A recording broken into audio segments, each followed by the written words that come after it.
Assalamualaikum warahmatullahi wabarakatuh. Saya Muhammad Ikram bin Holan, mahasiswa Universitas Negeri Gorontalo, Fakultas Ekonomi jurusan Akuntansi semester 5. Ya, pada video kali ini saya akan mengajak teman-teman untuk membahas mata kuliah akuntansi perpajakan, khususnya mengenai rekonsiliasi fiskal. Ya, langsung saja saya mulai pada pembahasan pertama. Apa sih itu rekonsiliasi fiskal? Ya, rekonsiliasi fiskal dapat didefinisikan sebagai suatu cara yang digunakan untuk menemukan perbedaan antara laporan keuangan komersial yang disusun berdasarkan standar akuntansi dan laporan keuangan fiskal yang disusun berdasarkan undang-undang perpajakan. Nah, untuk jenis laporan keuangan ini terdapat dua jenis laporan keuangan. Yang pertama, laporan keuangan fiskal. Laporan keuangan yang disusun berdasarkan perpajakan yang digunakan untuk menghitung pajak. Kemudian yang kedua, laporan keuangan komersial, ialah laporan yang dicatat berdasarkan standar akuntansi yang digunakan untuk menghitung efisiensi ekonomi suatu perusahaan. Nah, kemudian Undang-Undang KUP pasal 28 ayat 1, wajib pajak pribadi yang melakukan usaha atau pekerjaan bebas wajib melakukan pembukuan. Nah, ada yang dikecualikan yaitu wajib pajak orang pribadi yang melakukan usaha atau pekerjaan bebas yang diperkenankan atau diperbolehkan untuk menghitung penghasilan neto berdasarkan norma perhitungan penghasilan neto atau NPPN. Nah, yang dikecualikan ini adalah seperti yang kita lihat, yang dikecualikan ini yaitu wajib pajak dengan omset yang kurang dari 4,8 miliar. Selanjutnya, rekonsiliasi fiskal ini dilakukan karena ditemukan suatu perbedaan antara laporan keuangan fiskal dan laporan keuangan komersial. Nah, ada pula beberapa penyebabnya itu. Penyebab yang pertama yaitu penghasilan yang bukan objek pajak. Kemudian yang kedua, penghasilan yang bersifat final, dan yang ketiga biaya pengeluaran yang tidak boleh dikurangkan. Kemudian yang tidak boleh dikurangkan, ya. Selanjutnya, dalam rekonsiliasi fiskal terdapat penyesuaian fiskal. Nah, penyesuaian fiskal itu teman-teman terbagi menjadi dua penyesuaian, yaitu penyesuaian beda tetap dan penyesuaian beda waktu. Nah, untuk penyesuaian beda tetap itu merupakan penyesuaian yang menyebabkan perbedaan laba komersial dan fiskal secara permanen. Sementara untuk beda tetap yaitu penyesuaian fiskal yang menyebabkan perbedaan laba komersial dan fiskal hanya untuk sementara waktu saja. Kemudian ada pula jurnal untuk beda tetap dan beda waktu. Nah, teman-teman, untuk pada beda tetap ini tidak dilakukan pencatatan jurnal, tetapi dia diubah saat melakukan rekonsiliasi fiskal. Nah, untuk beda waktu sendiri itu dilakukan pencatatan jurnal aset liabilities pajak tangguhan.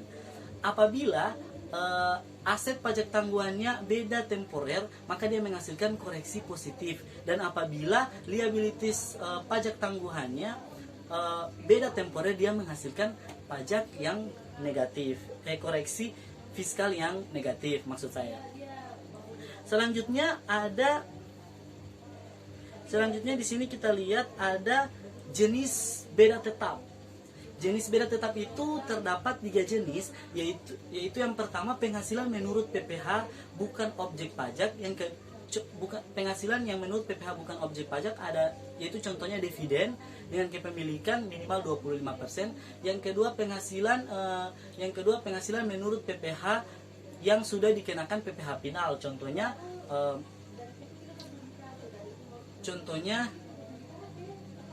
penghasilan dari bunga deposito. Ya. Kemudian yang ketiga, biaya atau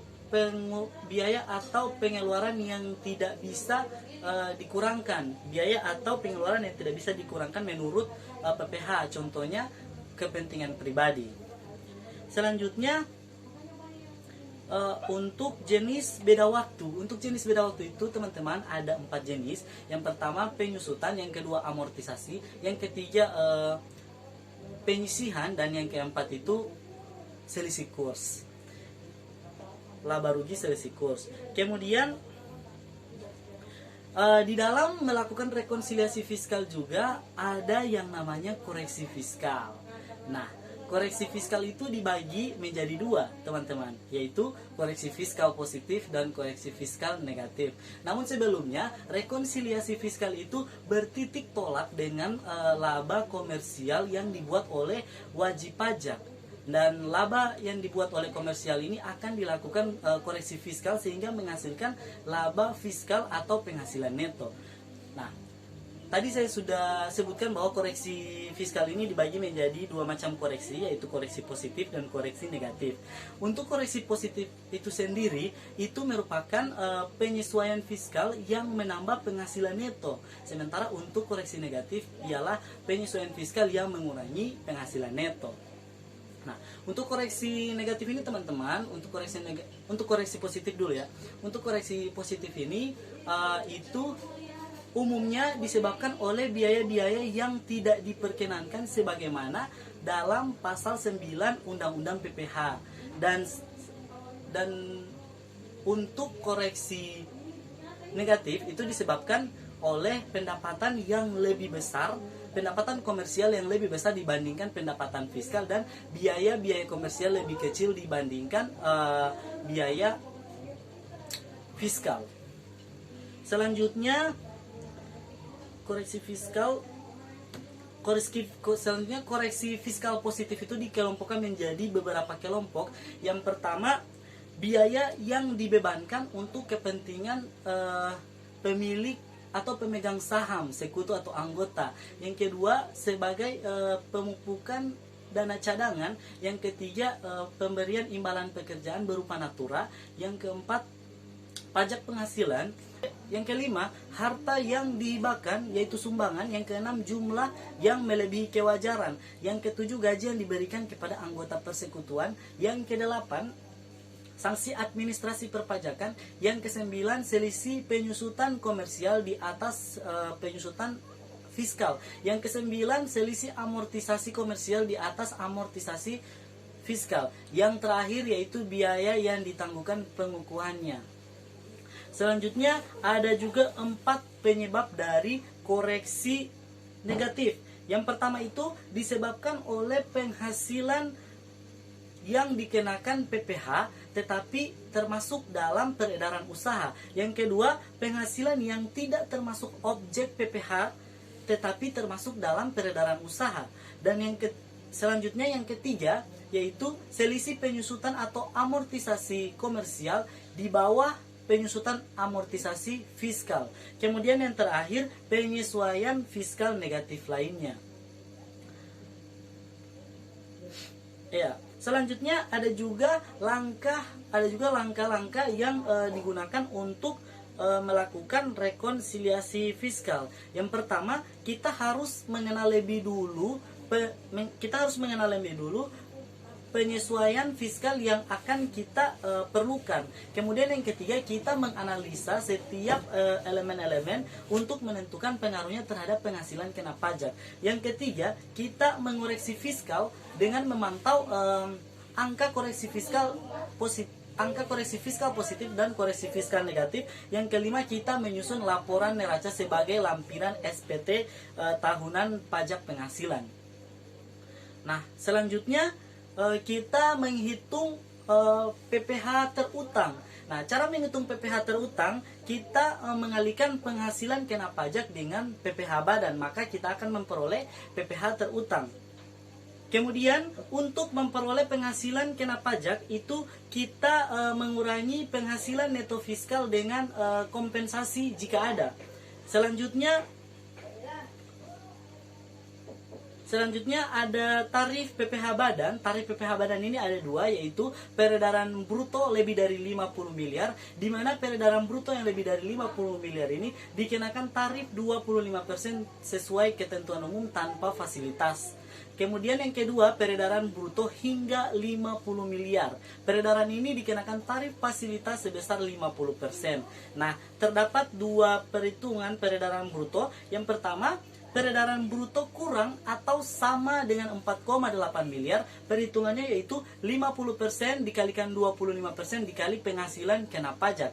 Yang kedua, peredaran bruto mulai dari 4,8 miliar hingga 50 miliar, perhitungannya yaitu 50% dikalikan 25% dikalikan penghasilan kena pajak yang sudah difasilitasi. Kemudian ditambahkan dengan 25% dikali penghasilan kena pajak yang belum difasilitasi.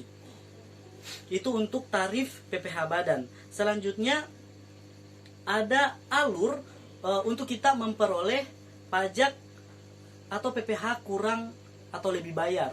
Nah, alurnya itu yang pertama kita memperoleh atau membutuhkan kita memperoleh PPh neto komersial.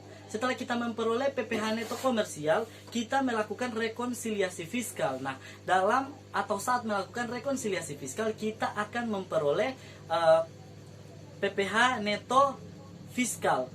Setelah kita memperoleh PPh neto fiskal, kita mengurangi PPh neto fiskal tersebut dengan biaya kompensasi jika ada. Nah, setelah dikurangi dengan biaya kompensasi, kita akan memperoleh penghasilan kena pajak. Nah, selanjutnya kita mencari tarif PPh badan. Setelah kita mencari tarif PPh badan, kita akan memperoleh PPh terutang. Nah, setelah kita memperoleh PPh terutang tersebut kita kurangi dengan kredit pajak sehingga kita memperoleh PPh kurang atau lebih bayar. Nah, sebelumnya PPh kurang bayar itu atau undang-undang PPh pasal 28 itu akan terjadi apabila pajak yang terutang untuk suatu tahun pajak ternyata lebih besar daripada kredit pajak. Jadi kekurangan pembayarannya itu diberi waktu sebelum SPT tahunan disampaikan. Kemudian untuk pajak kurang bayar itu terjadi apabila pajak yang terutang untuk suatu tahun ternyata lebih kecil dari kredit pajak. Nah, maka wajib pajak itu diberikan kesempatan atau dapat mengajukan restitusi sebagai pengembalian atau wajib pajak dapat mengkompensasikannya untuk utang pajak pada tahun berikutnya. Saya kira itu penjelasan yang singkat dari saya terkait rekonsiliasi fiskal, di mana tadi saya sudah membahas mulai dari apa itu rekonsiliasi fiskal, penyesuaian fiskal beda tetap dan beda waktu, kemudian koreksi fiskal positif dan negatif, PPh terutang, serta pajak kurang lebih bayar. Selanjutnya saya akan membawa teman-teman atau mengajak teman-teman untuk melihat contoh kasus soal yang ada pada PT Leonhard. Sebelum kita masuk pada pembahasan contoh kasus rekonsiliasi fiskal PT Leonhard, saya menyarankan kepada teman-teman agar mendownload dokumen informasi tambahan dan rekonsiliasi fiskal yang sudah saya sediakan melalui link yang ada di deskripsi, agar teman-teman bisa memahami dengan mudah penjelasan saya dengan sambil melihat dokumen aslinya. Ya, baik, selanjutnya saya akan mengajak teman-teman untuk membahas kasus rekonsiliasi fiskal yang terjadi pada PT Leonhard. Seperti yang teman-teman lihat di belakang ini adalah laporan keuangan komersial PT Leonhard yang terjadi pada tahun 2018. Sebelumnya PT Leonhard ini adalah perusahaan perdagangan yang bergerak di bidang retail yang sudah berdiri sejak tahun 2010. Nah, selanjutnya ini adalah informasi tambahan yang akan kita gunakan sebagai perbandingan koreksi positif dan negatif sehingga menghasilkan laporan laba fiskal. Terdapat 15 informasi tambahan dan kita diminta untuk membuat rekonsiliasi fiskal PT Leonhard tahun 2018 dan yang kedua menghitung PPh terutang kurang dan PPh kurang lebih bayar pasal 28 dan 29 tahun 2018. Nah, Selanjutnya, ini adalah laporan rekonsiliasi fiskal yang sudah jadi, yang sudah dikoreksi berdasarkan 15 informasi tambahan. Sebelum saya akan membahas satu persatu mulai dari informasi tambahan yang pertama hingga 15, saya akan memberitahukan kepada teman-teman bahwa di dalam tabel rekonsiliasi fiskal ini terdapat beberapa tabel. Yang pertama, tabel keterangan, yaitu yang berisi item-item. Kemudian yang kedua, tabel laporan keuangan komersial.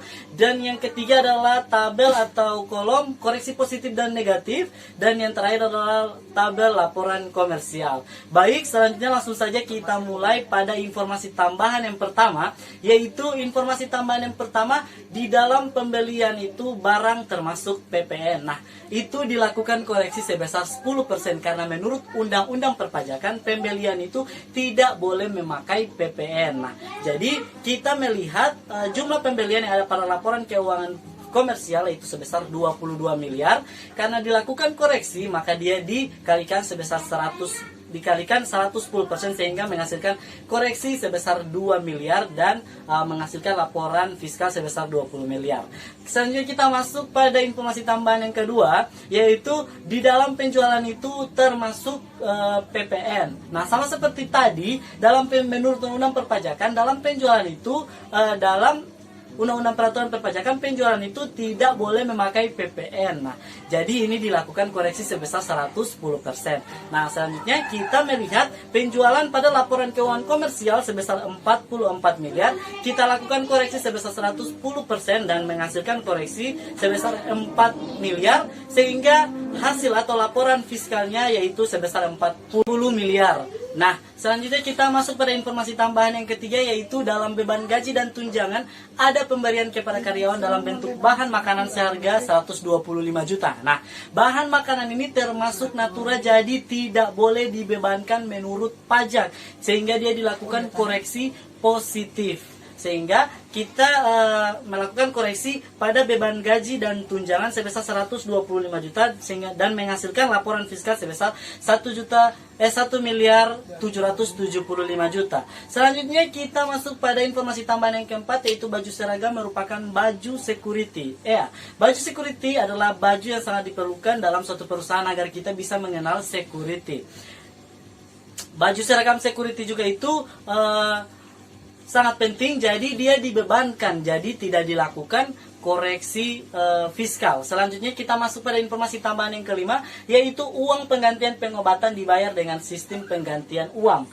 Iya, dia tidak perlu dilakukan koreksi karena dia dalam bentuk penggantian uang, kecuali dia dalam pemberian barang atau natura dia dilakukan koreksi. Selanjutnya kita masuk pada informasi tambahan yang keenam, yaitu piutang yang nyata tidak dapat ditagih dan memenuhi persyaratan secara fiskal sebesar 150 juta.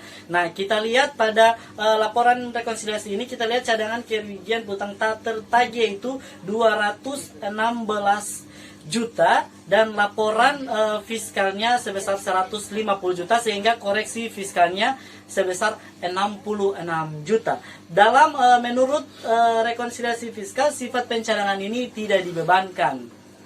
Oke, selanjutnya pada informasi tambahan yang ketujuh, yaitu harga perolehan gedung kantor adalah sebesar 900 juta dengan umur manfaat selama 30 tahun dan termasuk kelompok bangunan permanen metode garis lurus ya.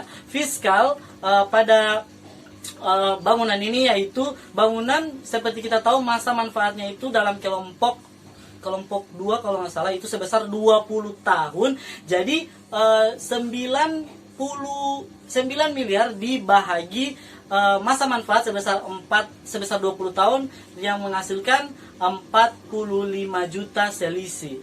45 juta dan selisih 15 juta yang dikoreksi. Sehingga pada laporan keuangan fiskal ini kita melihat penyusutan gedung kantor, laporan fiskalnya sebesar 45 juta dan koreksinya ialah 45 juta dikurangi laporan komersial 30 juta jadi 15 juta. Pada informasi tambahan yang ke-8 yaitu peralatan yang masuk pada kelompok 2 yang dibeli pada tanggal 1 Januari 2016 seharga 60 juta tanpa nilai sisa dengan umur manfaat 5 tahun dan penyusutan menggunakan metode garis lurus.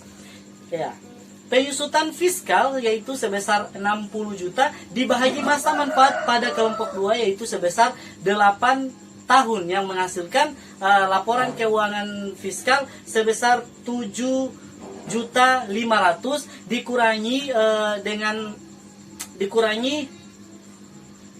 dikurangi dengan penyusutan pada peralatan 12 juta sehingga menghasilkan koreksi fiskal sebesar 4.500.000.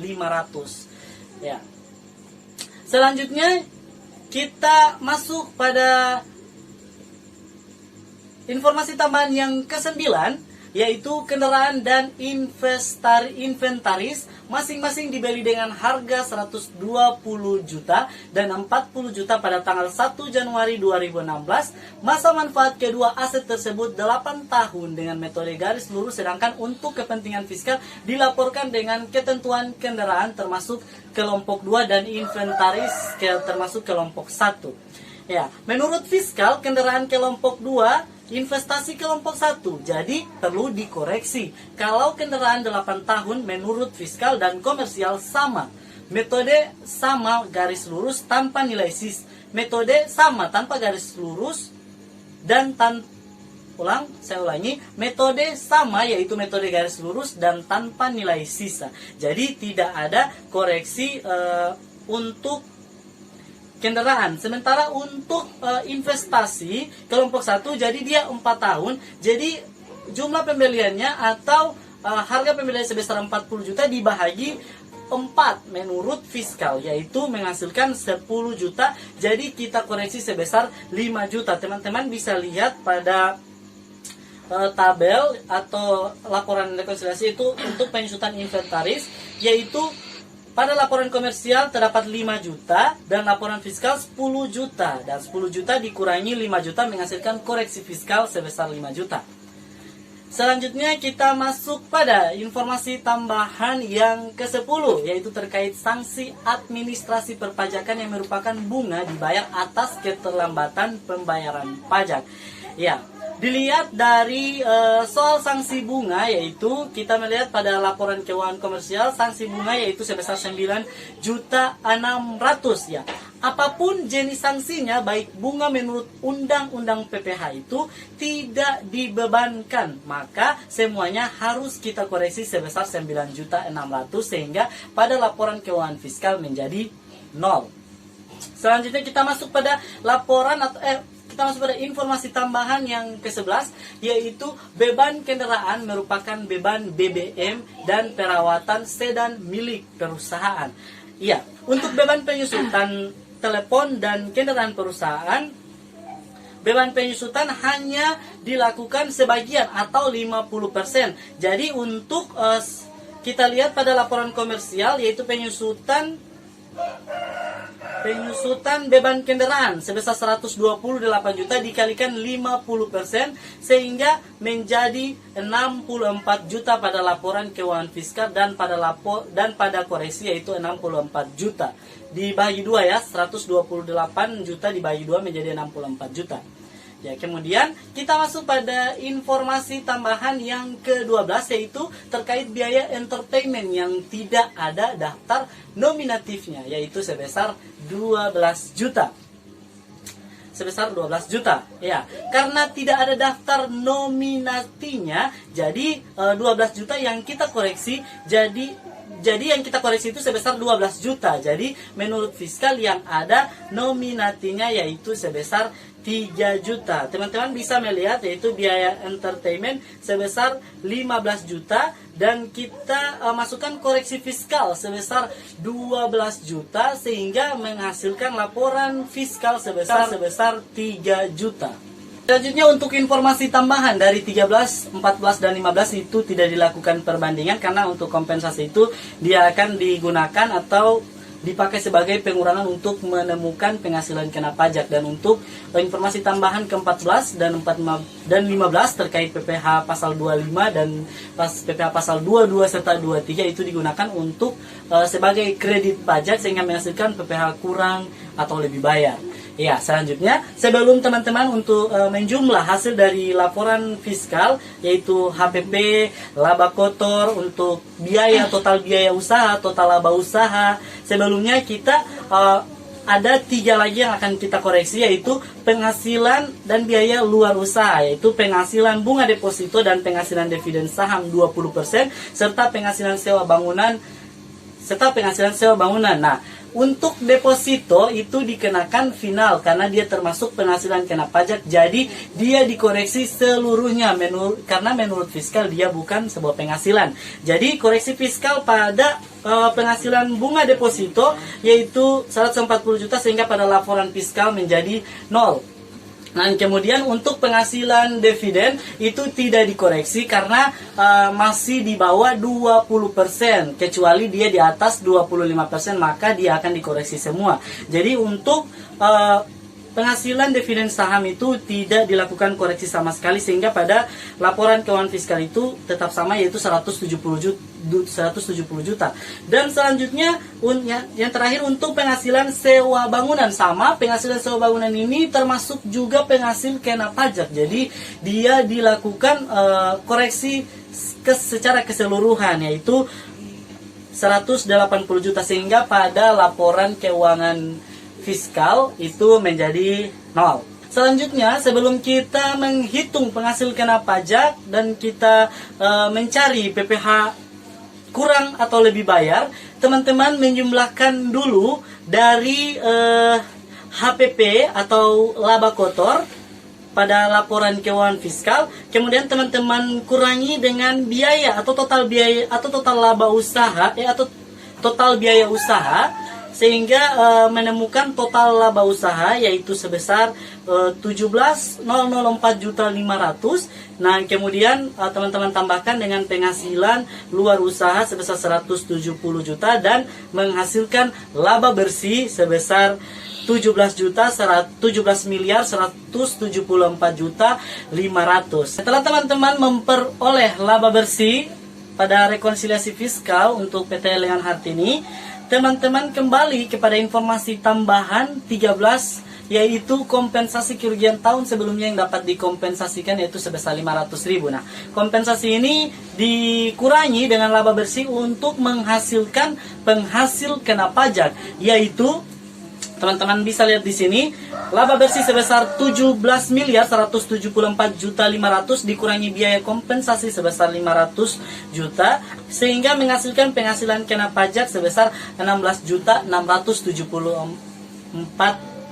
miliar 674 juta 500. Nah, selanjutnya kita akan melakukan perhitungan PPh terutang yang mana kita harus mencari dulu fasilitas yang akan digunakan dalam pencarian PPh terutang itu, yaitu fasilitas yang diberikan yaitu sebesar 4,8 miliar dibahagi total penghasilan kena pajak yaitu sebesar 16 miliar 674 juta 500 dikalikan omset yaitu 40 juta sehingga menghasilkan fasilitas sebesar 2 miliar 940 ribu. Nah, untuk mencari perhitungan PPh terutang, teman-teman mengalihkan 50% kali 25% dikali total fasilitas yaitu sebesar 2 miliar 940 ribu menghasilkan 250 juta 117.500. Kemudian di bawah teman-teman menghitung 25% dikalikan 17 juta dikalikan 16 juta ya 16 juta 16 miliar 674 dikurangi fasilitas yaitu sebesar 2 miliar 940 ribu dikali dengan 25% sehingga menghasilkan 3 miliar 668 390 ribu. Nah, itu dijumlahkan sehingga kita memperoleh PPh terutang yaitu sebesar 3 miliar 918 500. Nah, untuk kredit pajak kita kembali pada informasi tambahan 14 dan 15 yaitu PPh 22 sebesar 600.000, PPh 23 sebesar 5 maaf, PPh 22 sebesar 600 juta, PPh 23 sebesar 500 juta, dan PPh 25 sebesar 2 miliar lah. Lalu kita hitung total kredit pajak tersebut menjadi 3 miliar 100 juta.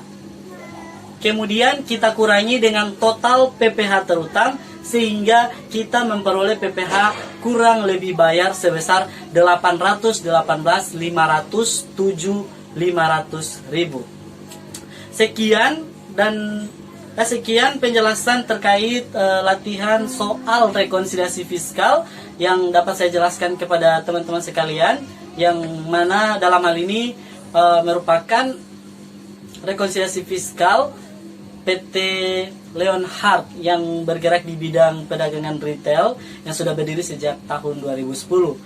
Lebih dan kurangnya saya mohon maaf. Assalamualaikum warahmatullahi wabarakatuh.